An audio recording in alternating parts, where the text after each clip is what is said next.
Happy சாபத் search ஒரு நாள் நல்வாழ்த்துக்கள்.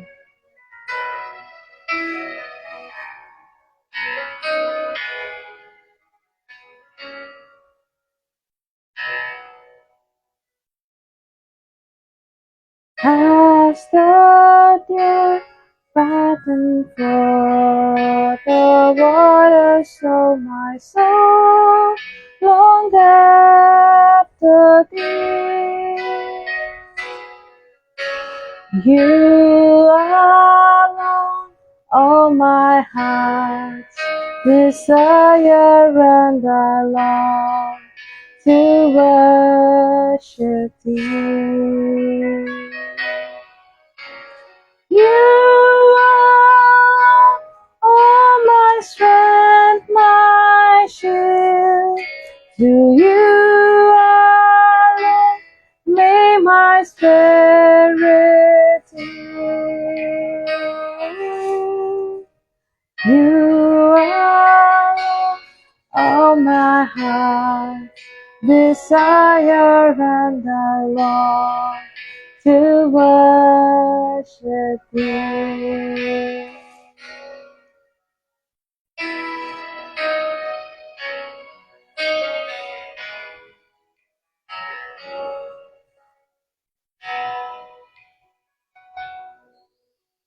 You are my friend, and you are my brother, even though you are the king. I love you more than any other, so much more than anything. You alone are my strength, my shield.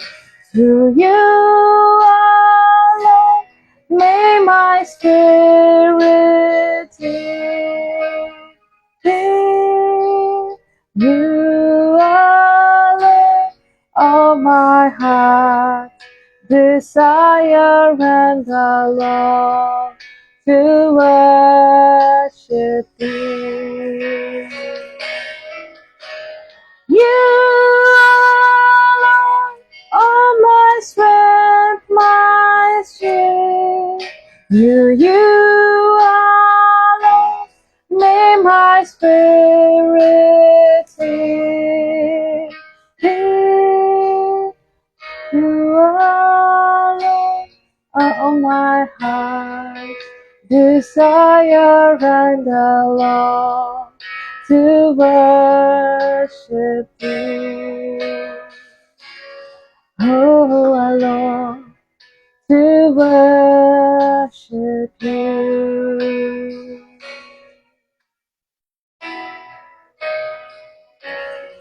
And I long to worship you.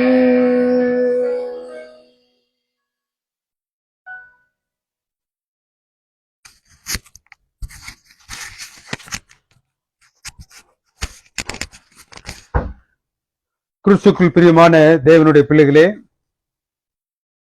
இந்த பரிசுத்தமான மணித்துளிகளிலும் அவருடைய பாதத்தில் அமர்ந்து அவருடைய வார்த்தைகளுக்காக காத்திருக்கக்கூடிய பெரும் பாக்கியத்தை தேவன் நம்ம ஒவ்வொருவருக்கும் கொடுத்திருப்பதற்காக நான் தேவனை ஸ்தோத்திரிக்கின்றேன். இந்த நாளின் தியானம், இந்த நாளின் ஆவிக்குரிய செய்தி நம்முடைய உள்ளங்களை தேவனுடைய திரு சமூகத்தில் கிட்டி சேர்க்கும் என்ற விசுவாசத்தோடு நாம் அவருடைய பாதத்தில் அமர்ந்து அவருடைய வார்த்தைகளுக்காக காத்திருப்போம். தேவன் தாமே தம்முடைய ஆவியின் துணை கொண்டு நம்முடைய மனங்களில் பேசுவாராக. எங்களை அன்பாய் நேசித்து வழிநடத்தும் பரிசுத்தமிக்க பரமபிதாவே, உடைய தூய நாமம் என்றென்றும் மகிமைப்படுவதாக. இந்த பரிசுத்த மணித்துளிகளிலும் உடைய பாதத்தில் அமர்ந்து நாங்கள் தியானிக்க இருக்கக்கூடிய இந்த வேதத்தின் பகுதியை நீர் எங்களுக்கு ஆசீர்வித்து தாரும். அந்த பகுதியின் மூலமாக நீர் எங்களுடைய உள்ளங்களில் பேசியறலும். நாங்கள் உடைய சமூக தண்டையில் கிட்டி சேருவதற்கேற்ற ஆவியின் பலத்தை நீர் எங்களுக்கு தந்தரலும். ஆங்காங்கு பல்வேறு இடங்களிலிருந்து இந்த சத்தியத்தை கேட்டுக்கொண்டிருக்கக்கூடிய பிள்ளைகள் ஒவ்வொருவரையும் அவருடைய குடும்பங்களையும் நீர் ஆசீர்வதித்தரலும். அவருடைய உள்ளங்களில் இந்த செய்தியை நிறைத்தரலும். கிறிஸ்துவின் வழியாய் வேண்டுதல் செய்கின்ற எங்கள் பரிசுத்தமிக்க பரம்பிதாவே, ஆமேன், ஆமேன்.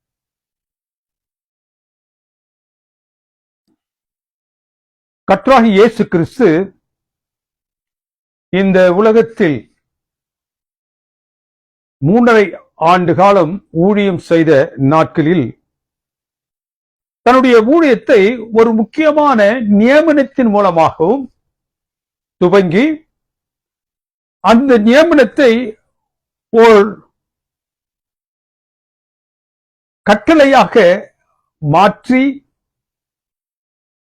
தன்னுடைய ஊழியத்தை இந்த உலகத்தில் அவர் முடித்தார். He started and ended his ministry with baptism. அவர் தன் ஊழியத்தை தன்னுடைய 27வது வயதில் ஞான முழுக்கின் மூலமாக துவங்கி தங்களுடைய சீடர்களை எல்லாம் அழைத்து தான் பரத்திற்கு எடுத்துச் செல்வதற்கு முன்பதாக, நீங்கள் புறப்பட்டு போய் சகல ஜாதிகளையும் சகல கோத்திரத்தாரையும் சீஷர்களாக்கி ஞானஸ்தானம் கொடுங்கள் என்றார். அவர் தன்னுடைய ஊழியத்தை ஞான முழுக்கின் மூலமாக துவங்கி அவர் தன்னுடைய ஊழியத்தை முடித்து பரத்திற்கு எடுத்துச் செல்லப்படும் பொழுது அந்த ஞான முழுக்கை, அந்த நியமனத்தை தன்னுடைய சீடருடைய கரத்தில் கொடுத்து, நீங்கள் உலகெங்கிலும் சென்று சீஷராக்கி ஞான முழுக்கு கொடுங்கள் என்ற கட்டளையும் கொடுத்தார். அவர் தன்னுடைய ஊழியத்தை துவங்கியதும் ஞான முழுக்கு என்ற பரிசுத்த நியமனம், அவர் ஊழியத்தை முடிக்கும் பொழுதும் அந்த ஞான முழுக்கு என்ற பரிசுத்த நியமனத்தை முக்கியப்படுத்தி அவர் சென்றார். ஞானஸ்தானம் என்ற நியமனம் ஒரு கிறிஸ்தவனுக்கு எவ்வளவு முக்கியமானது என்பதை இதன் மூலம் கிறிஸ்து எல்லோருக்கும் சொல்ல ஆசித்தார். கிறிஸ்து தான் ஒரு பாவியாக இல்லாதிருந்த பொழுதிலும் ஞான முழுக்கு பெற்று தன்னுடைய பாவங்கள் மன்னிக்கப்பட வேண்டும் என்ற அவசியம் அவரில் இல்லாதிருந்த போதிலும் அந்த ஞான முழுக்கை அவர் முக்கியப்படுத்தி அதன் அவசியத்தை உணர்த்துவதற்காக இந்த தூய நியமனத்திற்கு ஓர் எடுத்துக்காட்டாக அவர் வாழ்ந்து சென்றார். மார்க்கின் புத்தகம் 2வது அதிகாரம் வசனங்கள் 1 துவங்கி இந்த வேத பகுதியிலே கிறிஸ்து கப்பர்நகூமிற்கு 2வது முறையாக வருகிறார். முதலாம் முறை வரும்பொழுது அவர் பிசாசுகளை எல்லாம் விரட்டினார் என்று அந்த வேதத்தின் பகுதி சொல்லுகின்றது. பேதுருவின் தாயாரை அவர் சொஸ்தப்படுத்தினார் என்று அந்த வேதத்தின் பகுதி சொல்லுகின்றது.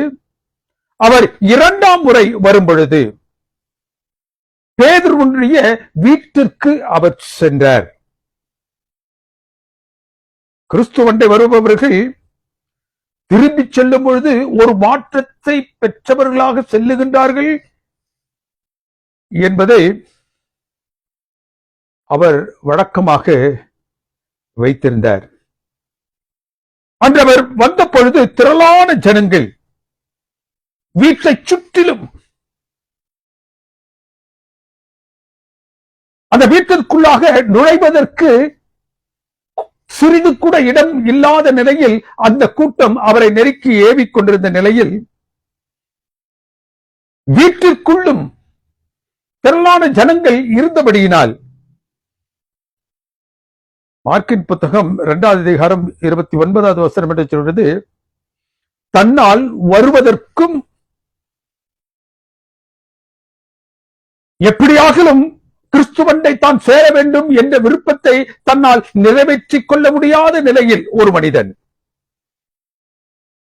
அங்கவீனம் ஆன ஒரு மனிதன் அவனுடைய உடற்கூறும் அவனுக்கு எந்த நிலையிலும் உதவாத நிலையில் அவன் நின்றவனாக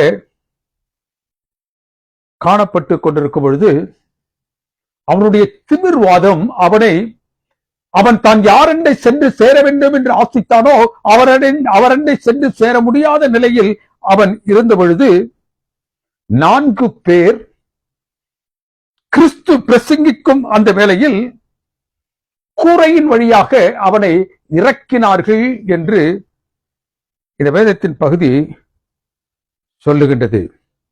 கர்த்தராகிய இயேசு கிறிஸ்து அவனை பார்க்கின்றார், அவருடைய உடல் கூற்றை பார்க்கின்றார், அவனை கொண்டு வந்தவர்களை பார்க்கின்றார், அந்த கொண்டு வந்தவர்களுடைய ஆர்வத்தையும் அவருடைய விசுவாசத்தையும் அவர் காணுகின்றார். கிறிஸ்து என்ன செய்ய போகின்றார் என்று உன்னிப்பாக ஜனங்கள் கவனித்துக் கொண்டிருந்தார்கள். அவர்கள் ஆச்சரியமாக அங்கு நடக்கக்கூடிய சம்பவத்தை அவர்கள் பார்த்துக் கொண்டிருக்கும் பொழுது கிறிஸ்து அவனை பார்த்து, மகனே, மை சன், ஒரு குடும்பத்தில் ஒருவரை அழைப்பது போன்று, ஒரு குடும்பத்தில் ஒரு தந்தை தன்னுடைய மகனை அழைப்பது போன்று அவரை அவர் அழைக்கின்றார். அவனை இதுவரைக்கும் அவர் பார்த்ததில்லை. தன்னிடமிருந்து எதையோ எதிர்பார்க்கும் அவனை மகனே என்று அவர் அழைத்து ஒரு உறவின் முறையை அவனுக்குள் அவர் உண்டாக்குகின்றார். தேவனுக்கு பிரியமான தேவனுடைய பிள்ளைகளே, தனக்கும் அவனுக்கும் இருக்கக்கூடிய ஒரு உறவை அவர் ஏற்படுத்த வேண்டும் என்று ஆசிக்கக்கூடிய ஒரு உறவை அவர் வலிமை செய்யும்படியாக அங்கு பிரயாசப்படுகின்றார். மனம் திரும்புதலுக்கு அடுத்த நிலையில் நிற்கும் ஒருவனை தேவன் எப்படி ஏற்றுக்கொள்கின்றாரோ அப்படியாக அவனை மகனே என்று அவர் அழைத்தார். மகனே என்று அவனை அழைத்ததற்கு ஒரு பொருளை, you wanted to give a meaning to that word son, ஒரு அர்த்தத்தை அவர் கூற விரும்பினார். அவர் கூற விரும்பின அவருடைய இருதயத்தில் இருந்த அந்த தாக்கத்தை ஒரு உதாரணத்தின் மூலமாக, ஒரு ஊமையின் மூலமாக சொல்ல அவர் ஆசைத்தார். நம்ம எல்லாருக்கும் தெரியும் கெட்ட குமாரனுடைய அனுபவம். இந்த கெட்ட குமாரன் தன்னுடைய போக்கில் சென்றவனாக, தான் என்னவெல்லாம் அனுபவிக்க வேண்டும் என்று நினைத்தானோ அவற்றையெல்லாம் அவன் சென்று பார்க்கும் பொழுது அவைகள் அனைத்தும் அவனை மிகவும் தாழ்நிலையில் கொண்டு போன அந்த நிலையில் தன்னுடைய தகப்பனிடத்தில் வந்து சேர வேண்டும் என்று மனம் மாறியவனாக அவன் திரும்பி வரும் பொழுது அங்கு தந்தைக்கும் மகனுக்கும் உள்ள உறவை இங்கு கர்த்தராகிய இயேசு கிறிஸ்து இந்த ஓமானத்தின் மூலமாக சொல்லுகின்றார். அவனை தூரத்தில் வர கண்டு மகனே என்று அவனை அழைத்து வேகமாக அவரை நோக்கி ஓடிச் சென்று அவருடைய கழுத்தை கட்டி அணைத்து மகனே என்று அவனை ஆற தழுவி தன்னுடைய வஸ்திரத்தை அவனுக்கு அணிவித்து தன்னுடைய முத்திரை மோதிரத்தை அவனுடைய கரங்களிலே அவன் பொருத்தி மறுபடியுமாக தன்னுடைய குடும்பத்தில் ஒருவனாக அவனை சேர்த்துக் கொண்டான். மறுபடியுமாக ஒருவனை சேர்த்துக் கொள்வதற்கான அடையாளங்கள் அனைத்தையும் அவனுக்கு செய்து அவனோடு அவன் பந்தி அமர்ந்தான். தான் புசிக்கக்கூடிய அந்த வேதியில் அவனுக்கும் ஒரு இடத்தை, அவன் எந்த இடத்தை விட்டு ஓடிச் சென்றானோ மறுபடியுமாக அந்த இடத்தை அவனுக்கு கொடுத்து அவனோடு அவன் பந்தி இருந்தான். மகனே, இரண்டாவது அனுபவத்தை என்னால் எங்கு பார்க்க முடிந்தது என்றால், யோனத்தானினுடைய மகன் தாவீதரசன் பட்டத்திற்கு வந்த மாத்திரத்திலே தன்னுடைய நண்பனாகிய அந்த யோனத்தானுடைய குடும்பத்தை அவன் என்ன செய்கின்றான்? அங்கும் இங்குமாக ஆராய்ந்து தேடுகின்றான். எப்பற்றை எல்லாம் அந்த குடும்பத்திற்கு செய்ய முடியுமோ அவற்றையெல்லாம் செய்தவனாக அவன் இருந்து கொண்டிருக்கும் பொழுது அவனுடைய மனசுல ஒன்று மாத்திரம் உறுத்தி கொண்டிருந்தது. அவன் யாரோ ஒருவனுக்கு அவன் தான் செய்ய வேண்டிய கடமையை செய்ய முடியவில்லையே என்ற ஏக்கத்தோடு அவன் காணப்பட்டான். அதுதான் யோனத்தானுடைய மகன் மெபிபோசித். வெகு தூரமாக இருந்தான். தாவீதரசன் ராஜாவான உடனே அவனை தேடி சென்று அழைத்து ராஜாவுடைய அந்த மேஜையில் அவனை அமரச் செய்து அவனோடு பந்தி இருந்தான். ஒருவன் ஒருவனை ஏற்றுக்கொள்வதற்கு அடையாளம் அவனோடு பந்தி இருப்பது. தனக்கு சமமாக அவனை வைத்து புசிப்பது. மகன் என்றால் இவை அவன் அந்த சொல்லிற்கு பின்பாக இவை அனைத்தும் இருக்கின்றது. ஒருவனை மகன் என்று அழைத்து விட்டான் என்றால் அதற்கு பின்னால் உறவு இருக்கின்றது, அந்தஸ்து இருக்கின்றது, மேன்மை இருக்கின்றது, பாசம் இருக்கின்றது, அக்கறை இருக்கின்றது. இங்கு இந்த திமிர்வாதக்காரனை கர்த்தராகிய இயேசு கிறிஸ்து மகனே என்று அழைக்கின்றார். எப்படியாக அந்த கெட்ட குமாரன் தன்னுடைய மகனை அழைத்தானோ, எப்படியாக தாவீது யோனத்தானுடைய மகனை மகனே என்று அழைத்தாரோ, எப்படியாக அவர்களுக்கு சமமாக அவர்களை அமரச் செய்து பந்தி இருந்தார்களோ, அவர்களுக்கு பாராட்ட வேண்டிய மேன்மையை பாராட்டினார்களோ, தாங்கள் அவர்களோடு பகிர்ந்து கொள்ள வேண்டும் என்று இருக்கக்கூடிய அந்த பாசத்தை பகிர்ந்து கொண்டார்களோ, அவர்கள் மீது தங்களுக்கு இருக்கக்கூடிய அக்கறையை சொல்ல விரும்பினார்களோ, இவை அனைத்தும் மகனே என்று அழைக்கக்கூடிய ஒற்றை வார்த்தையில் அடங்கி இருக்கின்றது. இங்கு இந்த திமிர்வாதக்காரனை கர்த்தராகிய இயேசு கிறிஸ்து முன் ஒருபோதும் சந்தித்திராத நிலையில் மகனே என்று சொல்லி குடும்பத்தில் ஒருவனை அழைப்பது போன்று அழைத்தார். தேவனுக்கு பிரியமானவர்களே, குடும்பத்தில் மகனாக அவரை இப்பொழுது தகுதிப்படுத்த வேண்டும். எப்படியாக அந்த கெட்டகுமாரனை மறுபடியாக திரும்ப பெற்ற, மனதார திரும்ப பெற்ற அந்த தந்தை அவனை எப்படி தகுதிப்படுத்தினாரோ அப்படி அவனை உடுத்துவதற்கு ஆடை, அவனை நான் ஏற்றுக்கொண்டேன் என்று சொல்வதற்கு அடையாளமாக அவனுடைய கைகளில் விரல்களில் மோதிரம், அவன் இனிமேல் எனக்கு சமமாக என்னுடைய குடும்பத்தில் காணப்படுவான் என்ற அந்த மகனுடைய அந்தஸ்தை வெளிப்படுத்தும்படியாக தேவனுக்கு பிரியமானவர்களே அவனோடு அவர் அமர்ந்து பண்டியிருந்தல்.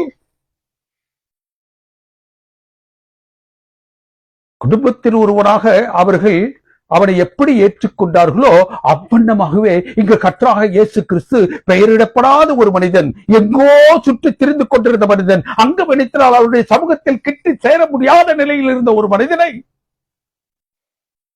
அவர் அழைத்து மகனே என்று ஒரு சொந்தத்தை, ஒரு உறவை அவனோடு ஏற்படுத்தினார்.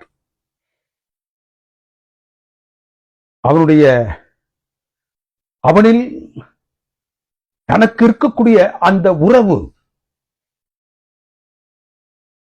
மகனே என்று சொல்லக்கூடிய அழைக்கக்கூடிய அந்த உரிமை உண்மையிலேயே அவனுக்கு சரியான நிலையில் பாராட்டப்பட வேண்டும் என்றால், மகனே என்று இவர் அழைக்குவதற்கான தகுதியை அவன் பெற வேண்டும் என்றால் ஒரு காரியம் அவர் செய்தாக வேண்டும். தேவனுக்கு பிரியமானவர்களே, அவனை அவர் மகனே என்று அழைக்க ஆசிக்கும் பொழுது அவனுக்கும் அவருக்கும் இருக்கக்கூடிய உறவு நெருக்கமாக அமைய வேண்டும் என்றால் அவனில் இருக்கக்கூடிய பாவம் அங்கு மன்னிக்கப்பட வேண்டும். ஒரு மனிதன் பாவத்தோடு தேவனுடைய சமூகத்தில் உறவு ஏற்படுத்திக் கொள்ள முடியாது என்பதை கர்த்தராகிய இயேசு கிறிஸ்து அறிந்து வைத்திருந்தார். அவருக்கும் அவனுக்கும் இடையில் தடையாக என்ன இருக்கின்றது என்று பார்த்தார். நான் அவனை மகனே என்று அழைத்து விட்டேன். மகனுக்கும் தந்தைக்கும் உள்ள உறவின் இடையில் என்ன தங்களை பிரிக்கும் என்பதை அவர் பார்த்தார். ஏசாயாவின் புத்தகம் 59 அதிகாரம் வசனம் 2 என்ன சொல்லுகின்றது? உங்கள் பாவங்களே உங்களுக்கும் எனக்கும் நடுவையாக பிரிவினையை உண்டாக்குகின்றது. There is a sin in between them. அவர்களுடைய அந்த உறவின் அவர்களை பிரிக்கக்கூடிய ஒன்று எதுவாக காணப்பட்டது என்றால் பாவம். அவனை அவர் மகனே என்று உரிமையோடு அடைக்க தடையாக இருக்கக்கூடிய அந்த பாவத்தை அவர் முதலாவது மன்னிக்கின்றார். அந்த பாவத்தை அவனிலிருந்து அவர் முதலாவது அகற்றுவதற்கு அவர் பிரயாசப்படுகின்றார். Christ thought that his heart should be healed first. Then his flesh. அவனுடைய மாமிசத்தில் அவனுடைய உடற்கூறில் எந்த ஒரு மாற்றத்தையும் அவர் செய்வதற்கு முன்பதாக he should be healed of his heart. அவனுடைய மனதில் இருக்கக்கூடிய அந்த பாவங்களில் இருந்து அவன் விடுபட்டவனாக அந்த பாவத்திற்கான விடுதலையை அவனுக்கு பாராட்ட வேண்டும் என்று அவர் ஆசித்தார். குணப்படுத்தப்பட வேண்டியது முதலாவது அவனுடைய இருதயம். பாவத்தை நோக்கி அவனை இழுத்துக் கொண்டு சென்று கொண்டிருந்த அந்த இருதயம். அதற்கு பிறகுதான் அந்த சரீரத்தை அவர் தொடும்படியாக பிரயாசப்பட்டார். எனவே அவர் அவரை பார்த்து மகனே என்று அழைத்து அவன் பாவத்தை முதலாவது அவர் மன்னிக்கிறார். இருதயத்தை அசுசிப்படுத்தக்கூடிய பாவத்தை அகற்றும் பொழுது அவர் மன்னித்து சரீரம் சுத்தமாகும் என்பதை அவர் அறிந்திருந்தார். Before he could be healed of his body, he should be healed of his heart. கிறிஸ்து அவனிடம் உன் பாவம் உனக்கு மன்னிக்கப்பட்டது என்றதுமே அவனை சுற்றிலும் அமர்ந்து பார்த்து கொண்டிருந்த வேதப்பாரகர்கள் எல்லாரும் அவன் நடப்பதை குறித்தும் அவன் எழுந்து அமருவதை குறித்தும் மிகுந்த மகிழ்ச்சியோடு தேவனை மகிமைப்படுத்திக் கொண்டிருக்கக்கூடிய அந்த சந்தோஷமான வேளையிலே இந்த வேதப்பாரகர்கள் கர்த்தராகிய இயேசு கிறிஸ்துவையும் அங்கு சுகப்பட்டு நடக்கக்கூடிய அவனையும் பார்த்து புழுங்கினர். தேவன் ஒருவர் மாத்திரம் பாவங்களை மன்னிக்கக்கூடியவர். தேவன் ஒருவர் மாத்திரம் பாவங்களை மன்னிக்கக்கூடிய வல்லமை படைத்தவராக இருக்கும் பொழுது பாவங்களை மன்னிப்பதற்கு இவர் யார்? Who is he to forgive sins?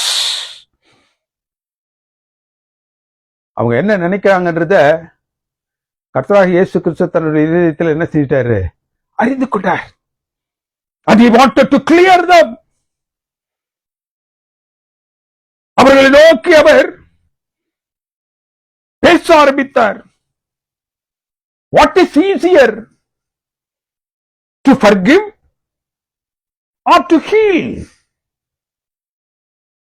எது சுலபமானது?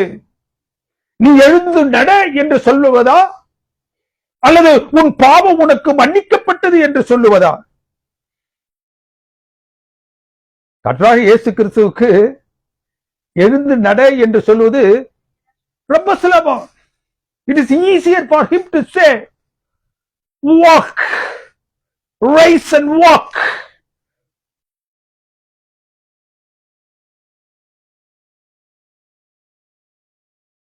As everything is under his authority. சிருஷ்டிகராக, படைத்தவராக, பராமரித்துக் கொண்டிருப்பவராக தேவன் இருக்கும் பொழுது, கர்த்தராகிய இயேசு கிறிஸ்து இருக்கும் பொழுது, தேவனுக்கு பிரியமானவர்களே, அவர் சொல்லக்கூடிய வார்த்தைகளை அவர் படைத்த எல்லாம் கேட்கும்.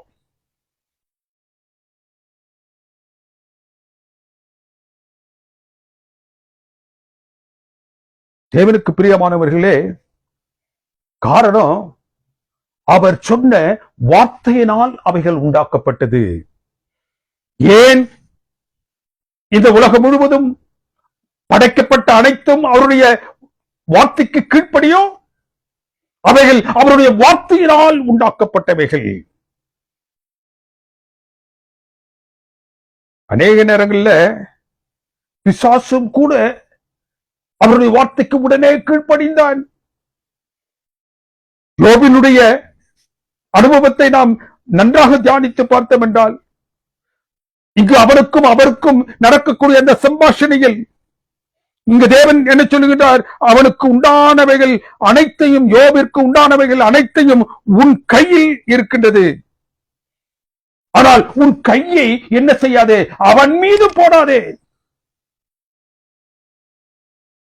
நீ எதை வேண்டாலும் நீ செய், அவன் மீது உன் கையை போடக்கூடாது என்றார். கீழ்ப்படிந்தான். அதற்கு சத்ருவாகி சாத்தான் எந்த மாறுத்திரமும் சொல்லவில்லை. பிசாசுக்களை கர்த்தராகிய இயேசு கிறிஸ்து விரட்டும் பொழுதெல்லாம் அவைகள் அவரிடம் கீழ்ப்படிந்தது மாத்திரமல்ல, தாங்கள் இதற்கு பிறகு எங்கு செல்ல வேண்டும் என்ற இடத்தையும் அவரிடத்தில் பெற்று சென்றது. தேவன் தான் சிருஷ்டித்த அனைத்தும், nature, animal kingdom, even the devil, எல்லாரும் அவருக்கு கீழ்ப்படுகிறார்கள். யார் மாத்திரம் கீழ்ப்படுகிறதில்லை? அவருடைய சாயலில் படைக்கப்பட்ட மனுஷன் மாத்திரம் கீழ்ப்படுகிறதில்லை. மனுஷன் கீழ்ப்படுகிறதில்லை. ஆனால் அந்த மனுஷனுடைய அங்கங்கள், தொய்வுறக்கூடிய அங்கங்கள் கர்த்தராகிய இயேசு கிறிஸ்து சொன்ன வார்த்தைக்கு கீழ்ப்படிந்தது. அவர் தன்னுடைய கரத்தை வைத்து கண்களை கொட்ட பொழுது, எழுந்து நட என்று சொன்ன பொழுது, அவர் எதையெல்லாம் சொல்லும்படியாக பிரயாசப்பட்டாரோ அவற்றை எல்லாம் உடலினுடைய அங்கங்கள் கீழ்ப்படிந்தது. ஆனால் முழு மனுஷன் செய்ய மாட்டேங்கிறா, கீழ்ப்படிய மாட்டேங்கிறா. எனவேத்தான் நீ எழுந்து நட என்று அவனிடத்தில் அவர் கட்டளையிட்ட மாத்திரத்தில் தானே அவன் என்ன செஞ்சிட்டான்? எழுந்தான், நடந்தான். எப்படி என்றால் அந்த அவனுடைய உடலின் அங்கங்கள் அனைத்தும் அவருக்கு கீழ்ப்படிந்தது.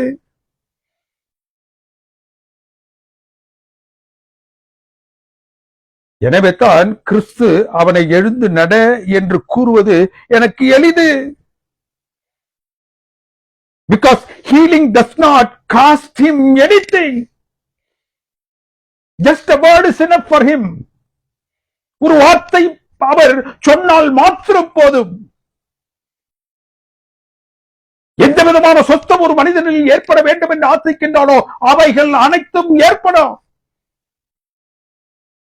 His word alone is enough for it. But forgiving will cost him everything. ஆனால் மன்னிக்கக்கூடிய ஒன்று, அவர் மன்னிக்கும்படியாக ஒரு மனுஷனிடத்தில் பிரயாசப்பட்டார் என்றால் அது அவருக்கு எல்லாவற்றையும் கேட்கும். When I say you are forgiven, there comes along a price to tag. உன்னுடைய பாவங்கள் உனக்கு மன்னிக்கப்பட்டது என்று சொல்வேன் என்றால் அதற்கான கிரயமும் வந்துடுது. அவர் ஒரு பாவியை மன்னிக்கும் பொழுது அதற்காக நான் செலுத்தும் கிரயம் என் முன்பாக வந்து நிற்கின்றது. என் கண் முன்பாக என் பாடுமரணம் தெரிகின்றது. The forgiveness is not given just like that. Forgiven is given on credit. Nothing is free. மன்னிக்கப்படுதல் என்று சொல்லக்கூடிய ஒரு அனுபவம். கிறிஸ்து ஒருவனை மன்னிக்கின்றார் என்றால் அது கடனாக நிற்கின்றது. அது கடனாக கிறிஸ்துவை கேட்கின்றது. அது கடனாக ரத்தம் சிந்துதலை எதிர்பார்க்கின்றது. கர்த்தராகிய கிறிஸ்து மரணத்தை அவர் சிந்தும் ரத்தத்தை அடிப்படையாக வைத்துத்தான் அந்த மன்னிப்பு கொடுக்கப்படுகின்றது. It is not given just like that. If he forgives someone, he has to give his life for that. Atonement requires two parties. மன்னிக்க பெறுபவரும் தன் ஜீவனை கொடுத்து மன்னிக்கிறவரோ ஒரு லைன்ல வரணும். அவர்கள் இருவரும் ஒரு நேர்கோட்டில் வர வேண்டும். At 1 month they should come together. Everybody who are forgiven from Adam to Jesus time. Forgiveness is on credit. நான் இதற்கான கிரயத்தை செலுத்தி விடுகின்றேன், இதற்கான கிரயத்தை நான் செலுத்தி விடுகின்றேன் என்று சொல்வதின் அடிப்படையில் அவருடைய பாவங்கள் மன்னிக்கப்பட்டு கொண்டு வந்தது. ஆதாம் துவங்கி கர்த்தராகிய இயேசு கிறிஸ்துவின் அந்த நாள் வரைக்கும் பாவ மன்னிப்புக்கு வழிவகுத்த மிருகம், பறவை, பலிகள் அனைத்தும் they were all types, symbolics. இந்த பாவங்களுக்காக ஒருவர் வந்து மரிக்கப் போகின்றார், அவருடைய ரத்தத்தில் இந்த பாவங்கள் எல்லாம் மன்னிக்கப்பட போகின்றது என்ற ஒரு அடையாளமாக மிருகங்கள், பறவைகள் பலியிடப்பட்டன. அவைகள் அனைத்தும் அடையாளங்களாக கர்த்தராகிய இயேசு கிறிஸ்து வந்து சிந்து போகின்ற அந்த இரத்தத்தை முன்மொழிந்து கொண்டிருந்தது. கிறிஸ்துவாகிய தேவாட்டுக்குட்டி சர்வலோக பாவங்களுக்காக அடிக்கப்படும் வரை, அவர் அடிக்கப்படும் பொழுதுதான் கொடுக்கப்பட்ட பலிகள், மன்னிக்கப்பட்ட பாவங்கள் அனைத்தும் நிறைவுக்கு வரும். கர்த்தராகிய இயேசு கிறிஸ்துவாகிய கிரயம், பலி ஒருவேளை கொடுக்கப்படாமல் இருந்திருக்கும் என்றால், பலிகள் மூலம் நாங்கள் மன்னிக்கப்படுகிறோம் என்று யுகநெடுகிலும் அந்த பலிகளை தங்களுடைய பாவங்களை நிவர்த்தி செய்து கொண்டிருந்த அவருடைய பாவங்கள் அப்படியே போயிருக்க. கர்த்தராகிய இயேசு கிறிஸ்து வந்து அந்த பாவங்களுக்காக மரித்து தன்னுடைய ரத்தத்தை சிந்தாமல் போயிருந்திருப்பார் என்றால், it is to say that I am willing to take your place.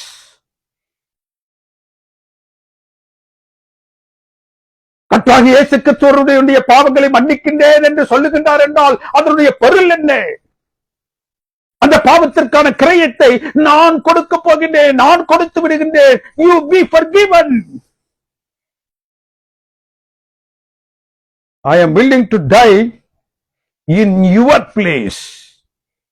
இந்த பாவம் அதற்கு இணையாக உன்னுடைய ஜீவனை கேட்டுக் கொண்டிருக்கின்றது. அந்த பாவத்திற்கான ஜீவனை நான் கொடுக்கின்றேன். தேவனுக்கு பிரியமான தேவனுடைய பிள்ளைகளே, உன் பாவம் உனக்கு மன்னிக்கப்பட்டது என்று அவர் சொன்னால், அவன் சிலுவையின் பாதையை அவர் காட்டுகின்றார் என்று பொருள். It is easier, it is costlier to forgive, but easier to heal for him. ஒருவரை அவர் சொஸ்தப்படுத்துவது என்பது அவருடைய வார்த்தையினால் அவர் செய்து விடுவார். ஒருவனை அவர் மன்னிக்க வேண்டும் என்றால் அவர் தன்னுடைய ஜீவனை கொடுக்க வேண்டும். அதற்காக அந்த பாவ ஒரு இடத்தில் ரத்தத்தை கேட்கின்றது என்றால் அந்த ரத்தத்தை அவர் தியாகமாக கொடுக்க வேண்டும். Rise up and walk. It is easier and advantageous. அவர் சொன்னால் உடல் இயல் அவருக்கு கீழ்ப்படியும். சரீரத்தின் செயல்பாடு, the entire system of a body will listen to him, will obey him.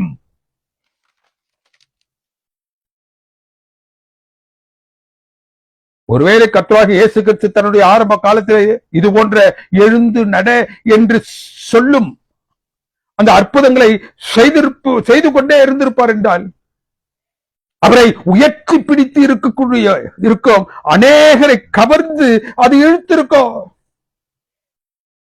கர்த்தராகிய இயேசு கிறிஸ்து தன்னுடைய ஊழிய காலத்தில் தேவனுக்கு பிரியமானவர்களே, அவர் கூட்டத்தை காட்டிலும், அவரை பார்க்கும்படியாக வரக்கூடிய கூட்டத்தை காட்டிலும், அவருடைய கரத்திலிருந்து பெறக்கூடிய நன்மைகளை வரக்கூடிய அந்த கூட்டத்தை பார்க்கிலும் பாவ மன்னிப்பு நிச்சயத்தை பெறுபவர்களையே அவர் காண விரும்பினார்.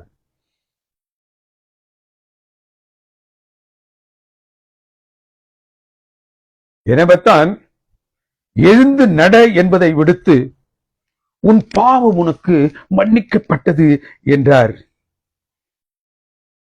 உன் பாவம் உனக்கு மன்னிக்கப்பட்டது என்று அநேகருக்கு சொன்னார். ஆயக்காரன் சொன்னார், your sin is forgiven.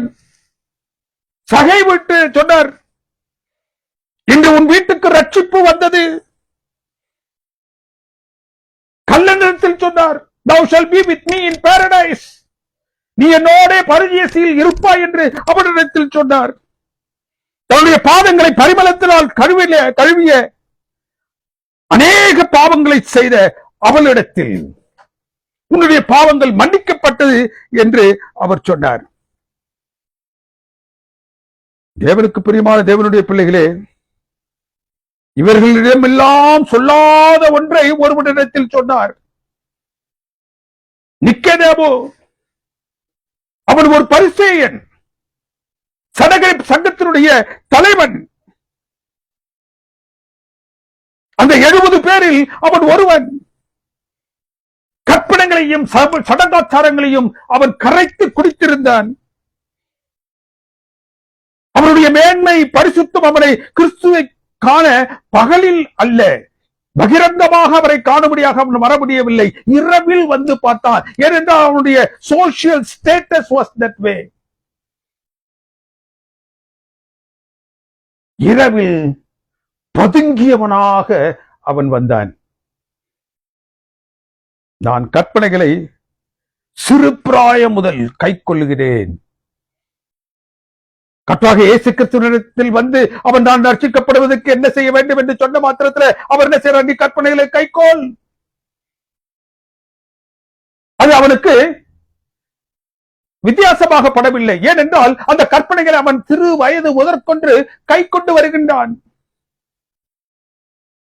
நான் கற்பனைகளை சிறுபிராயம் முதல் கை கொண்டு வருகின்றேன். ஆனாலும் கூட எந்த போதிலும் என்னில் ஒரு குறை இருப்பதை நான் காணுகின்றேன்.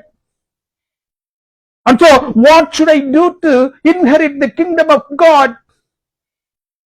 தேவனுடைய ராஜ்யத்தை நான் பெற வேண்டும் என்றால் என்ன செய்ய வேண்டும்? கிறிஸ்து அவன்கிட்ட சொல்றார், you got to be born again. நீ மறுபடியும் பிறக்க வேண்டும். எப்படி? ஜலத்தினாலும் ஆவியினாலும் நீ பிறக்க வேண்டும். You should start all over again. ஜலத்தினால் பாவங்கள் கழுவப்பட்டு ஆவியினால் நீ வழி நடத்தப்பட வேண்டும். மறுஜென்ம முழுக்கினால், பரிசுத்த ஆவியினுடைய புதிதாக்குதலினால் ரட்சிக்கப்பட விசுவாசித்து ஞானமுழுக்கு பெற வேண்டும். திமிர்வாதக்காரன் சொத்தமடைய எழுந்து நடக்க ரட்சிக்கப்பட அவர் ஞானமுழுக்க பற்றி அவர் அங்கு பேசவில்லை. உன் பாவம் உனக்கு மன்னிக்கப்பட்டது.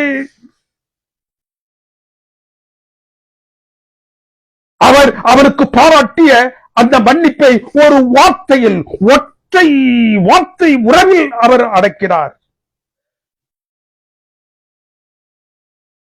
என் உறவு, how he makes his relationship with us. மகனே, கெட்ட குமாரனை அவருடைய தந்தை அழைத்தது போன்று மெபிபோசத்தை அங்கு தாவீது அழைத்தது போன்று அந்த மகனே என்ற ஒற்றை வார்த்தையில் நீதியின் வஸ்திரம் அடங்கியிருக்கின்றது. மகளுடைய சுவிகாரத்திற்கான முத்திரை மோதிரம் அடங்கியிருக்கின்றது.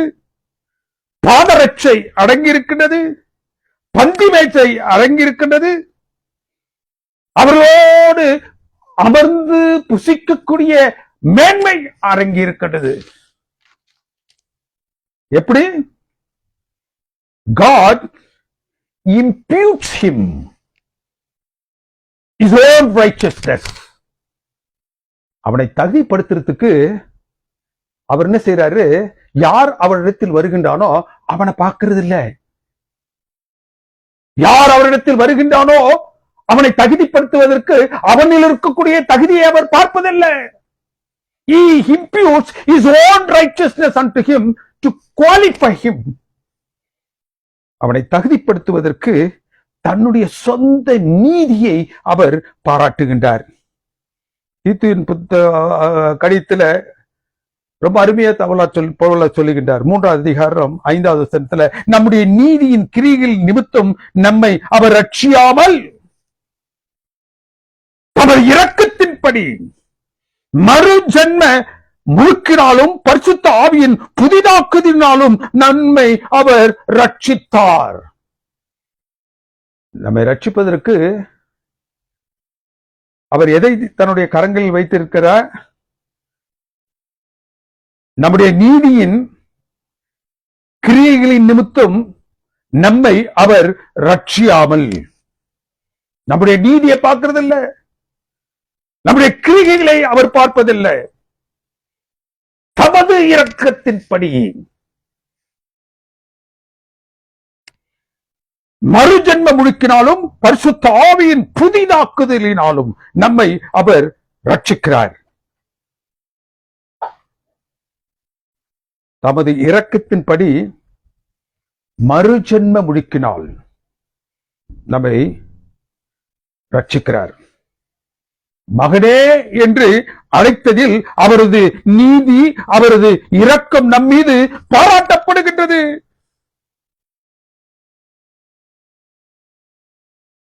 அப்போஸ்தலர் புத்தகம் 2வது அதிகாரம் 38வது வசனம், மனம் திரும்பி பாவ மன்னிப்புக்கென்று கிறிஸ்துவின் நாமத்தினாலே நீங்கள் என்ன செய்யுங்க? ஞானம் முழுக்கு பெற்றுக்கொள்ளுங்கள். மார்க்கின் புத்தகம் 16வது அதிகாரம் 16வது வசனம் சொல்லுது, விசுவாசம் உள்ளவர்களாகி ஞானஸ்தானம் பெற்றவன் ரட்சிக்கப்படுவான்.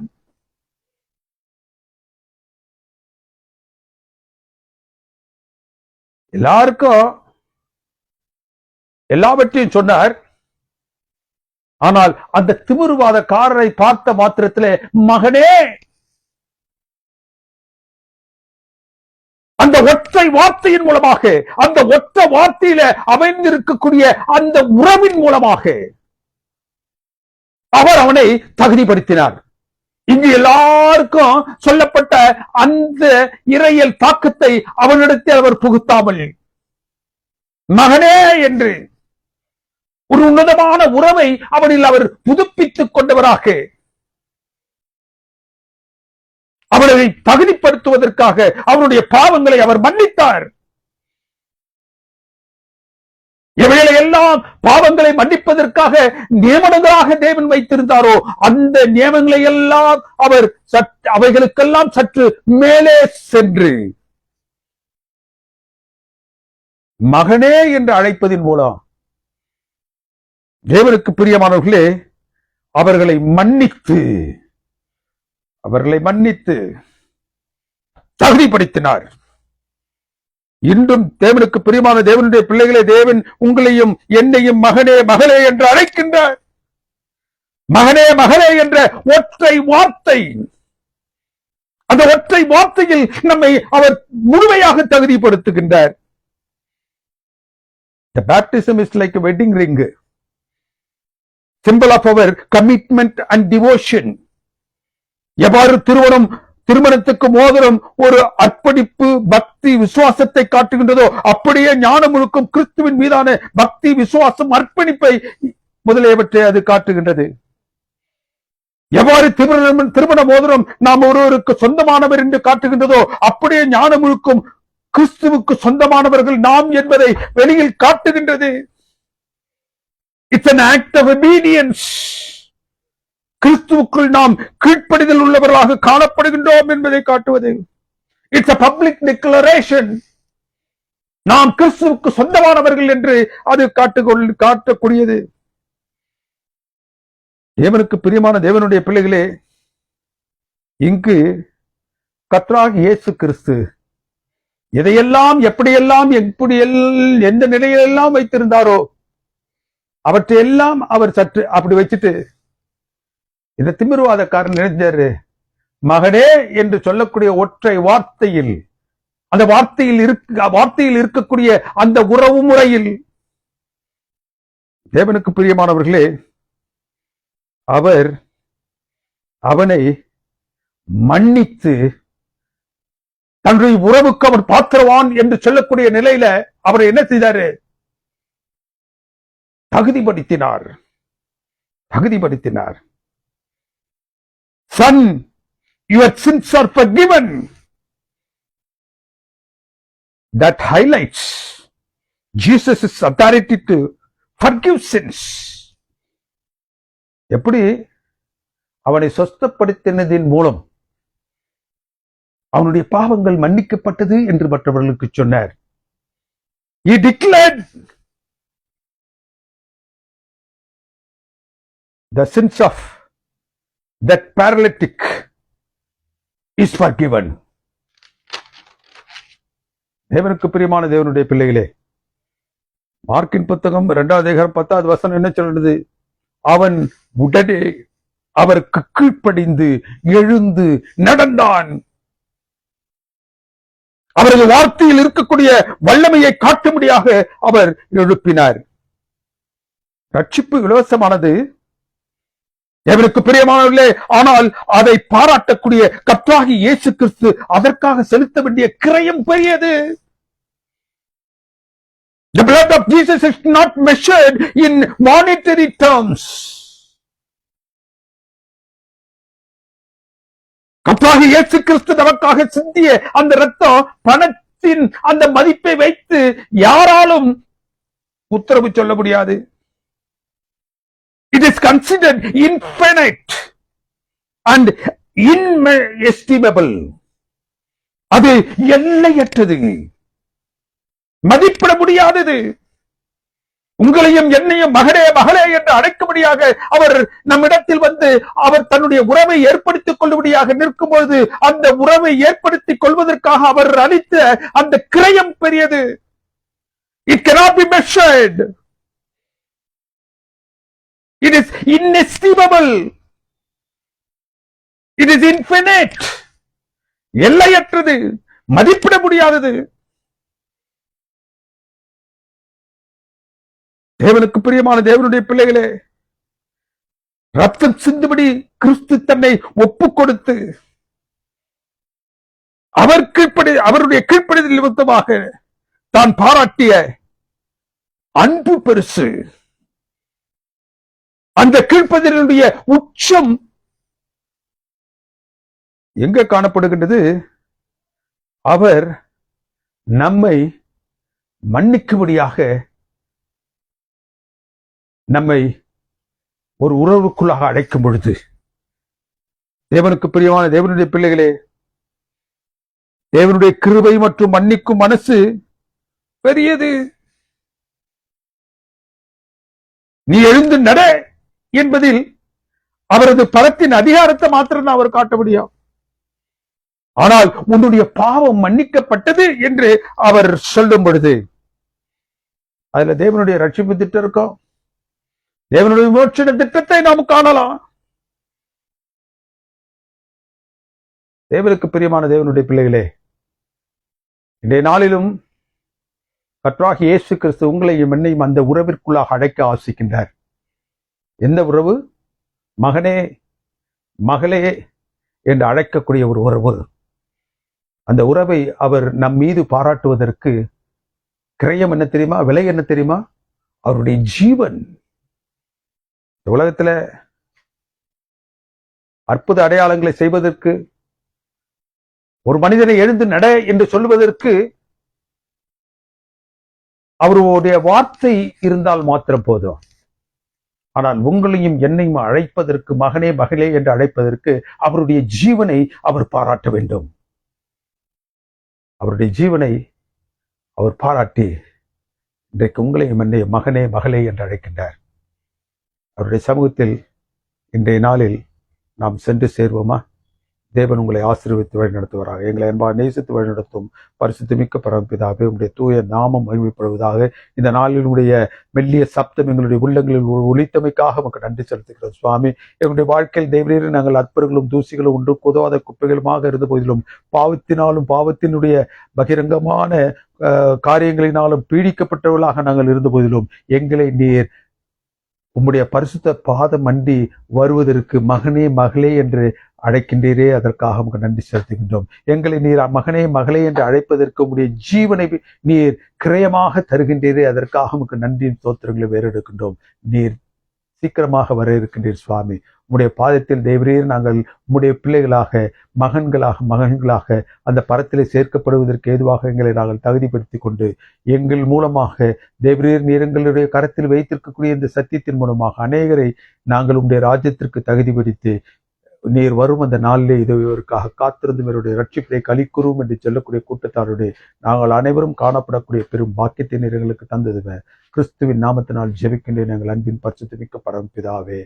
ஆமேன், ஆமேன். நம்முடைய கர்த்தராகிய இயேசு கிறிஸ்துவின் கிருபையும் பிதாவுடைய அன்பும் பரிசுத்த ஆவியானுடைய அந்யோன்யைக்கும் சிநேகமும் நம் அனைவரோடும் விசேஷமாக இந்த செய்தியை ஆங்காங்கு பல்வேறு இடங்களிலிருந்து இணையத்தின் வாயிலாக கேட்டுக்கொண்டிருக்கக்கூடிய பிள்ளைகள் ஒவ்வொருவரோடும் இன்றும் என்றும் சதா காலங்களில் இருப்பதாக. ஆமேன், ஆமேன்.